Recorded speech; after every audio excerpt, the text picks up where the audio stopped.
Hoje, quinto dia da semana, o tema da nossa porção, da nossa ministração de hoje é Jesus é o Senhor. Jesus é o Senhor. Até onde esse Jesus, ele é ou tem sido realmente o Senhor absoluto da sua vida, o Senhor total da sua vida. Então, um texto aqui em Filipenses, capítulo 2, versículo 11, Filipenses 2,11, o apóstolo Paulo ele diz: e toda língua confesse que Jesus Cristo é o Senhor para a glória de Deus Pai. E toda língua confesse que Jesus Cristo é o Senhor para a glória de Deus Pai. Então, nessa tarde iremos falar um pouquinho sobre este versículo, sobre esse tema, Jesus é o Senhor, tá?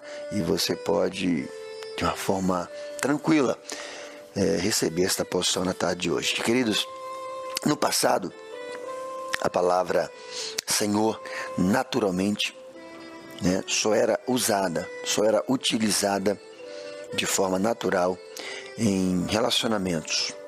Vamos mudar um pouquinho aqui.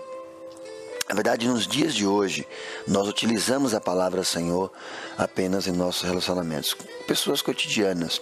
Mas no passado, na época de Jesus, no Novo Testamento, a palavra Senhor somente era usada para as pessoas em autoridade, ou seja, que exercia a autoridade absoluta. Por exemplo, o escravo, quando ele se referia ao seu dono, ele dizia meu senhor, meu senhor, pois não, meu senhor. Os súditos, quando se referiam aos seus superiores, sempre empregavam a mesma palavra, meu senhor. E antigamente, até falei domingo na igreja, também se empregava a palavra, as mulheres, quando se dirigiam aos seus esposos, elas se referiam meu senhor. Talvez hoje isso raramente aconteça com as esposas, mas enfim, o importante é que ela continue exercendo amor para com aqueles que o Senhor os colocou em suas vidas.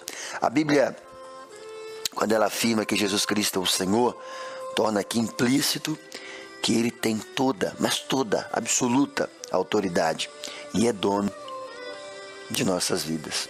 Quando a Bíblia se refere a Jesus Cristo como o Senhor, você precisa entender que está se referindo neste patamar. Então, o verdadeiro cristão, quando tem Cristo, ou Jesus Cristo como o Senhor, o apóstolo Paulo deixou isso bem claro quando afirmou: se você confessa com a sua boca, lá em Romanos capítulo 10, 9, se você confessa com a sua boca que Jesus é o Senhor e crê em seu coração que Deus o ressuscitou dentre os mortos, será salvo.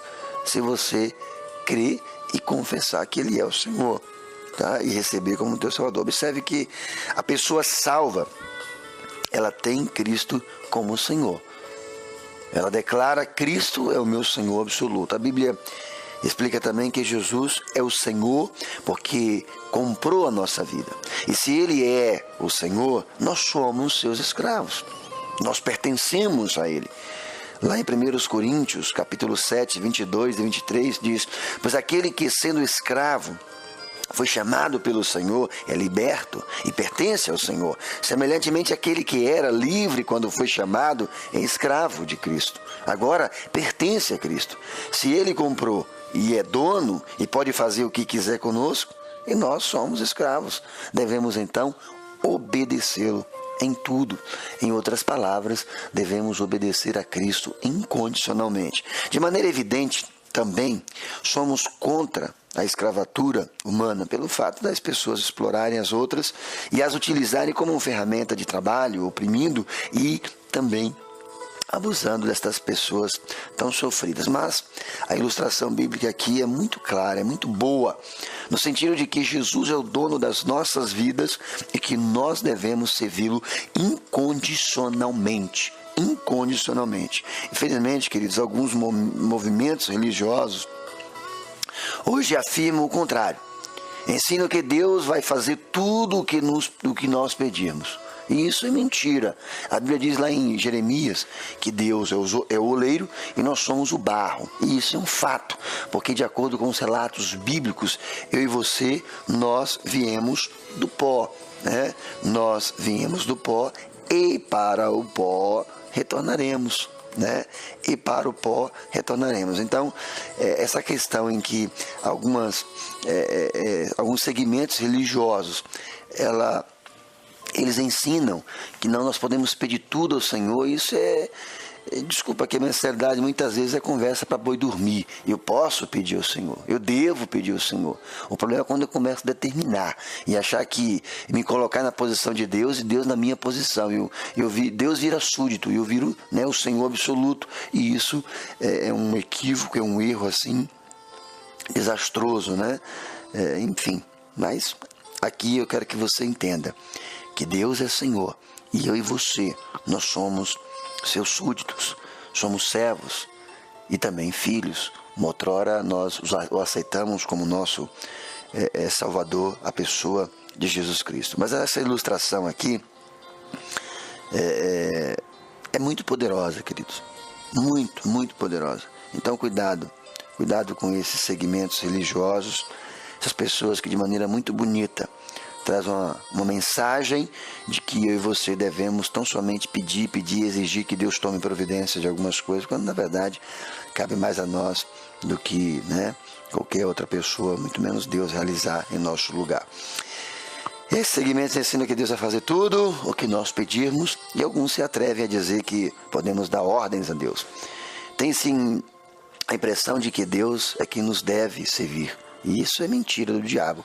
Alguns líderes até ensinam que, em resposta à oração, Deus é obrigado a nos curar, resolver nossas loucuras financeiras, né? Porque fazemos e depois queremos a bênção de Deus, e trazer até mesmo soluções para a nossa vida. E não é sempre assim, desta forma. O verdadeiro cristão, ele assevera que nós é que devemos servir a Deus. Somos chamados para isto, e quando o servimos em graça e misericórdia, teremos nossa necessidade suprida. Basicamente viver o que está escrito no Evangelho de Mateus, capítulo 6, 33. Buscai primeiro, pois, o reino de Deus. Buscai a Deus, buscai obedecer a Deus, fazer a vontade de Deus, e tenha a absoluta certeza que todas as tuas necessidades, elas serão supridas graciosamente. Jesus Cristo é o Senhor, amoroso, gracioso, poderoso, perdoador e exigente em suas demandas. Ele espera nossa obediência e trabalho. Espera nossa obediência e trabalho.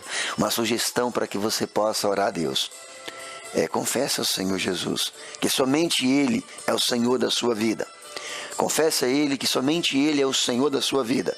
Pela graça de Deus, declare que você quer viver assim, como você sendo súdito e Ele sendo o Senhor absoluto. Tá bom? E a orientação aqui de hoje para a sua oração também é: primeiro, agradeça a Deus por ter pago o preço para comprar a sua vida. Segundo, decida ter Jesus Cristo como o único Senhor e dono absoluto de sua vida. Terceiro, tome hoje mesmo a decisão de obedecê-lo em tudo. E quarto, ore por uma nova reforma. Ore pedindo a Deus um recomeço, que cada cristão tenha realmente Jesus Cristo como o Senhor e dono absoluto de suas vidas. Vamos orar e clamar ao Senhor que nos direcione, que nos perdoe, que nos abençoe e que derrame da sua misericórdia sobre nós. Nosso Deus e nosso Pai, nós te damos graças, ó Deus, pela tarde de hoje. Obrigado pelo teu cuidado, pela tua provisão em nossas vidas.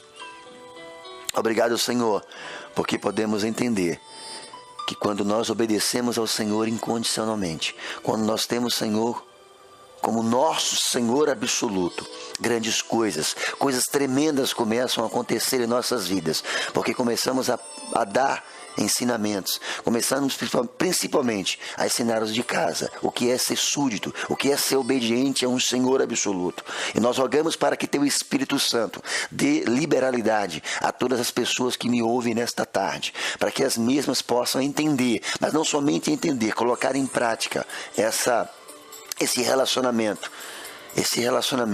de que há uma bênção né, de que há uma provisão quando as suas vidas realmente pertencem inteiramente ao Senhor. Está sob o controle do Senhor. E nós clamamos por cada vida, por cada lar que nesse momento acompanha e também une a sua oração à minha, ou comigo. E nós clamamos, nós rogamos para que o Senhor derrame das tuas misericórdias, das tuas bênçãos, para que o Senhor derrame do teu perdão sobre nós, abençoando todos aqueles que necessitam e precisam do teu agir sobrenatural, mais uma vez nessa tarde de hoje. Toma em tuas mãos, Senhor, derrama cura, derrama graça, derrama salvação, derrama misericórdia, porque todos necessitam. Pai, uma bênção, eu te peço, aqueles que têm nos patrocinado, aqueles que têm, ó Deus, nos abençoado com suas finanças, para fazer com que este programa continue ao ar, abençoando, semeando porções poderosas da tua palavra, para abençoar, para edificar, para transformar, para trazer um grande renovo na vida daquele que crê e toma posse daquilo que vem do Senhor. Nós te louvamos mais uma vez por essa tarde, em nome de Cristo Jesus. Amém e glória ao nosso Deus.